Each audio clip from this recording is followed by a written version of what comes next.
नमस्कार दोस्तों, जय हिंद, वंदे भारत। दोस्तों आज मैं बात करने वाला हूँ लखीमपुर खीरी के बारे में। दोस्तों आप जानते हैं कि वहाँ पे करीब 3 भाजपा कार्यकर्ताओं की मृत्यु हो चुकी है और एक पत्रकार है जो भी मारा गया है, और दूसरी तरफ जो किसान कार्यकर्ता हैं उनकी भी जो 3 लोगों की मृत्यु हो चुकी है। और इस बात को लेकर के बहुत ही बवाल मचा हुआ है। अब जानते हैं अखिलेश यादव आने के लिए कोशिश कर रहे थे, उनको भी गिरफ्तार किया गया है। और कल रात को ही प्रियंका गांधी आ रही थी, उनको भी गिरफ्तार किया गया। वो पीछे से उनको जो पप्पू भाई है वो भी उनको पूरी तरह से प्रोत्साहित कर रहा है ट्विटर पे, नहीं मेरी बहनों ने झंडा गाड़ दिया है, बहुत ही बढ़िया काम किया है, तुमने यूपी में करो, राजस्थान में नहीं करना है, राजस्थान में नहीं, कभी भी नहीं, यूपी में करो, यूपी में।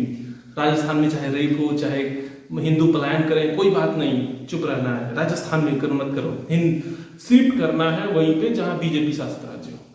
मध्य प्रदेश में करो, यूपी में करो, और भी जहाँ जहाँ बीजेपी शासित, हरियाणा में करो, जितनी जगह यूपी के बीजेपी के है वहाँ करो, प्रोत्साहित करेगा। उसने किया, बहना आई, बहना गिरफ्तार हो गई, जेल में चली गई। अच्छा नहीं लगा, लेकिन फिर भी ये अच्छा नहीं लगता है। कोई इतना बड़ा आदमी आया, आप समझ सकते हैं कि 70 साल तक जो देश पे राज किया हो, वो आया, उसको एक आम पुलिस जिसकी कोई औकात नहीं है ये उठा करके जेल में बंद कर दे। अच्छा लगता है? आप अपने आप को वहां पे रख के देखिए कि आपको अच्छा लगेगा कि आप उस राज घराने से हो जिसका शासन 100 सालों तक भारत में रहा हो, और उसकी बहना आए और उसको उठा करके जेल में डाल दे। बिल्कुल भी अच्छा नहीं लगता। तो ये मुझे बहुत दर्द हुआ, आप कसम से बता रहे हैं, मुझे बहुत तकलीफ हुआ। ये ऐसा नहीं करना चाहिए था पुलिस को, ऐसा बिल्कुल भी नहीं करना चाहिए था, ये सही नहीं है। ऊपर से अखिलेश भैया है, अखलाक भैया है, उनको भी बंद कर दिया ले जाकर जेल में। अब अखलाक भैया राजनीति चमकाने के लिए इतने दूर से आ रहे थे, समझिए कि कोरोना में वो कभी बाहर नहीं निकले। उससे पहले जो बाढ़ आती थी उस टाइम भी वो बाहर नहीं निकले। तो इतनी बड़ी बड़ी जब समस्या यूपी में आई तब अखलाक भैया नहीं आए आपको देखने के लिए। ना ही कोरोना महामारी में घूमे कहीं आकर के, नहीं लखीमपुर खीरी आए कोरोना महामारी में, और ना ही बनारस घूमने के लिए आए, और ना ही जब बाढ़ आया था भी। इस बार बहुत ज्यादा बाढ़ आई थी, बारिश भी बहुत तगड़ा हुई है यूपी में इस बार। तो इसमें बाढ़ में भी नहीं देखने के लिए आए कि कौन कौन सा गांव डूब रहा है भैया। जमनिया का धुसका गांव डूब रहा है, या फिर बनारस का कोई सा गांव डूब रहा है, चंदौली डूब रहा है, या फिर लखनऊ डूब रहा है। लखनऊ में तो थे ही, तो वहां तो नहीं, वहां तो देखे होंगे, ऐसी कोई बात नहीं। ये तो ये गलत बात है। लखनऊ में देख रहे थे, बाकी और राज्य में नहीं देख रहे थे, ये सही बात है। इतना भी हम नहीं इंसाफ नहीं कर सकते उनके साथ। तो भैया लखीमपुर खीरी में आ रहे थे, वहां पे किसान डूब गए थे, डूब करके 3 लोग मर गए थे, तो इसलिए देखने के लिए आ रहे थे। तो यूपी पुलिस ने जो गलती की है, मैं समझ सकता हूं, ये गलती कहीं भी नहीं, राजस्थान में भी नहीं होता है ऐसी गलती। पश्चिम बंगाल में भी गलती कहाँ हुई थी, वहां तो बस वही 12-15 हजार जो हिंदू थे भाग करके असम चले गए थे, वो गलती थोड़े ना होता है, उसको गलती नहीं बोलते। और यहाँ भी गलती कहाँ हुई थी, आप पश्चिम बंगाल में चले जाइए, जब चुनाव हो रहा था वहां भी जो हिंसा हुई थी, वहां बहुत लोग मारे जा रहे थे, लेकिन वो गलती नहीं थी, वहां बीजेपी की गलती थी सब कुछ। वहां सब कुछ बीजेपी दंगे फैला रही थी, बीजेपी जाकर तृणमूल कांग्रेस के जितने भी कार्यकर्ता थे उनको मार रही थी। और टीएमसी वाले बेचारे कितने सीधे हैं, आप लोग समझ नहीं सकते उनके सीधापन को। घर में जाते हैं, औरतों के साथ रेप करते हैं, फिर उनको पैसे दे के आते हैं कि नहीं आप लीजिए, अच्छी से रहिए, कोई दिक्कत नहीं। अब गए रेप किए तो उससे क्या होने वाला है, कुछ होने वाला है?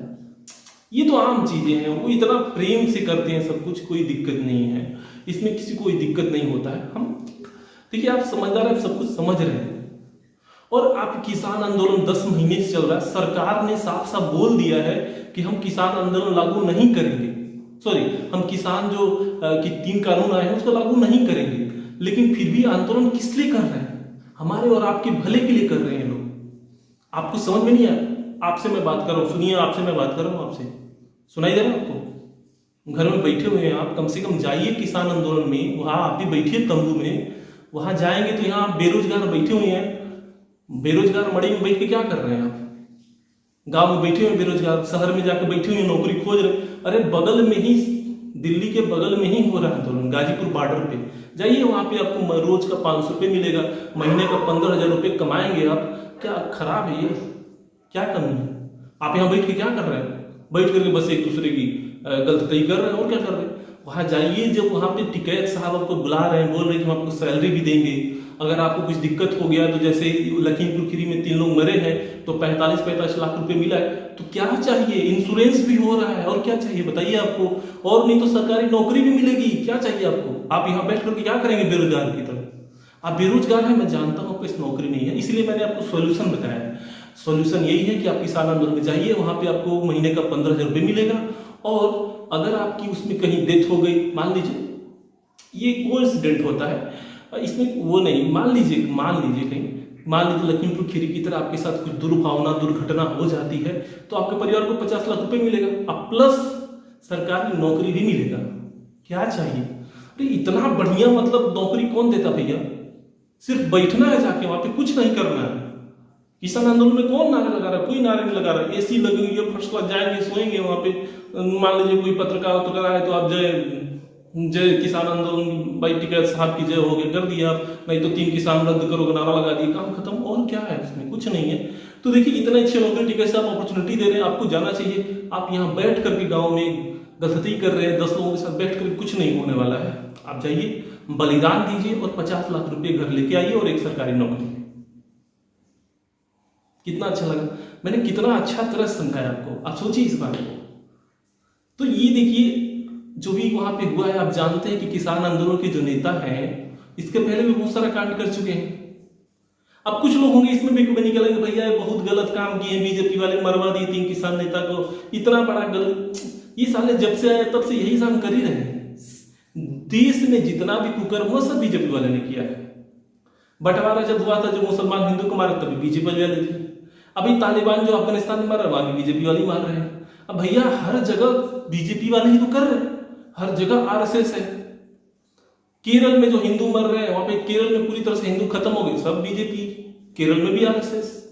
कश्मीर में जो 6 लाख कश्मीरी पंडित भाग गए, उनको भगा दिया गया, मार करके बलात्कार किया गया, वहां भी आरएसएस ही तो था। उस समय आरएसएस का जन्म हो चुका था। सब जगह आरएसएस बीजेपी और कहीं नहीं। लेकिन मैं समझता हूं इस बात को, हर जगह आरएसएस और बीजेपी ही संलिप्त है। जितने भी गलत काम होते हैं सब वही करते हैं भैया। निर्दोष जनता, कितनी बार समझाओ मैं इस बात को, लेकिन लोग समझते नहीं है ना। क्या करें, कैसे समझेंगे? अब कितनी समझे? इतनी सरल भाषा में कोई आपको समझा पाएगा तो बता दीजिए। मैं बोल दूंगा भैया मेरे सामने वही आके बैठ जाए, मैं नहीं बैठूंगा, मैं छोड़ दूंगा कुर्सी, कोई दिक्कत नहीं। यहाँ वीडियो क्या बनाना फालतू का। मैं भी सोच रहा हूँ कि चला जाऊँ किसान आंदोलन में, भाई कुछ तो मिलेगा। यहाँ बैठ के क्या मिलने वाला? वीडियो बना के लो, ना व्यूज आता है और ना ही कुछ पैसा मिलता है। अब वीडियो बना रहे इतना मेहनत से, कोई आता ही नहीं देखने के लिए, तो क्या करें? अब इससे बढ़िया वहीं जाएंगे, वहीं वीडियो बनाएंगे। मोबाइल है अपने पास, वीडियो बनाएंगे, अपना डालेंगे, कुछ आएगा नहीं आएगा, कम से कम टिकट साथ के साथ जय किसान, 3 किसान, जय किसान जय जवान, उसके बाद अपना 3 किसान कानून रद्द करो, नारा लगाएंगे। मान लीजिए कहीं मर सर गए तो कम से कम 45 लाख रुपया तो मिलेगा भैया, कम से कम एक सरकारी नौकरी भी मिलेगा। और क्या चाहिए? अरे यार, लोग सरकारी नौकरी में जाने के बाद सर्विस पूरा होने से पहले खुद आत्महत्या कर लेते हैं ताकि उनके घर वालों को सरकारी नौकरी मिल जाए। और यहाँ तो खुली भर्ती चल रही है और लोग जाने के लिए तैयार नहीं है। अब इससे बड़ा दुर्भाग्य इस देश का क्या होगा कि लोग बेरोजगार बैठे हैं लेकिन वहां जाना नहीं चाहते। चाहिए आप भी जाइए, पधारिए। तो देखिए साफ साफ कहना भैया, आपको बताना चाहता हूं कि जो भी किसानों ने कांड किया था, इसके पहले आप जानते हैं कि किसान के नाम पे जो हमें लोग बैठे हुए हैं, उन्होंने पिछली साल किया था एक कांड। लाल किला पे गए थे और जाकर के पूरा झंडा वंडा फहराए थे, जो भारत का झंडा था उस काट के फेंक दिए थे और एक केसरिया झंडा लगा दिए थे और झंडा लगा के चले आए थे बेचारे, और कुछ नहीं किए थे। हम पूरा देख रहे थे टीवी में, कुछ नहीं किए थे बेचारे, आराम से गए, झंडा लगाए, वहां से चले आए। सबसे बड़ी गलती वहां पे जो फोर्स के जवान थे वो किए थे। लगे पीटने, उनको पीटना चाहिए? बिल्कुल नहीं पीटना चाहिए, उनको स्वागत करना चाहिए, तो फूल माला चढ़ाना चाहिए था उनको लगे पीटने। बताइए, ये सारे लोग बेचारे ट्रैक्टर लेके जा रहे थे, इतना दूर से पंजाब से लेके आए थे, तो ट्रैक्टर लेके जा रहे हैं, अपना गए, झंडा फहरा, फिर ट्रैक्टर लेके आ रहे, तो बीच में रास्ते में ट्रैक्टर रोक दिए, ट्रैक्टर लेके पीटने लगे। तो ये सब जितना भी वो लोग काम किए थे, भारत का मान बढ़ाए थे, भारत का पूरे विश्व में मान बढ़ा था, भारत कितने लोग कितना खुश, विश्व के लोग भी बहुत खुश हुए थे, बोले वाह क्या बात, क्या किसान है लोग।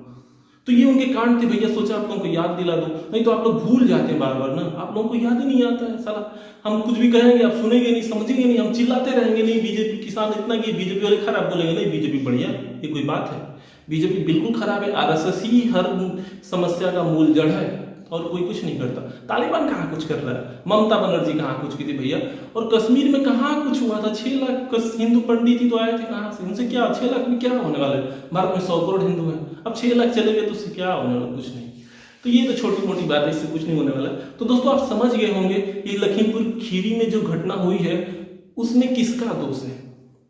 अब किसान बेचारा झंडा लाल किले पे फहरा है, बहुत बढ़िया काम किए थे। अब यहाँ भी 3 लोगों की मृत्यु हुई है तो 3 भाजपा कार्यकर्ता की मृत्यु हुई है, मतलब बराबर है। इसमें दिक्कत सबसे ज्यादा एक पत्रकार की, वो किसी मारा गया समझ में नहीं आता। अब जो भी घटना हुई है इसका कुछ तो निकलेगा आने वाले समय में, चलिए जो आएगा तो पता चल जाएगा कौन किसको क्या आगे जांच होगा तो। लेकिन आपको समझ में आ गया होगा कि लखीमपुर खीरी में गलती किसकी है। तो आज के लिए बस इतना ही दोस्तों, धन्यवाद। मेरे चैनल को लाइक कीजिए, सब्सक्राइब कीजिए और शेयर कीजिए। अगर आपको पसंद आए तो, नहीं तो 10-20 व्यूज देने से क्या फायदा उससे, आइए ही मत चैनल पे, क्या फायदा उससे। जय हिंद।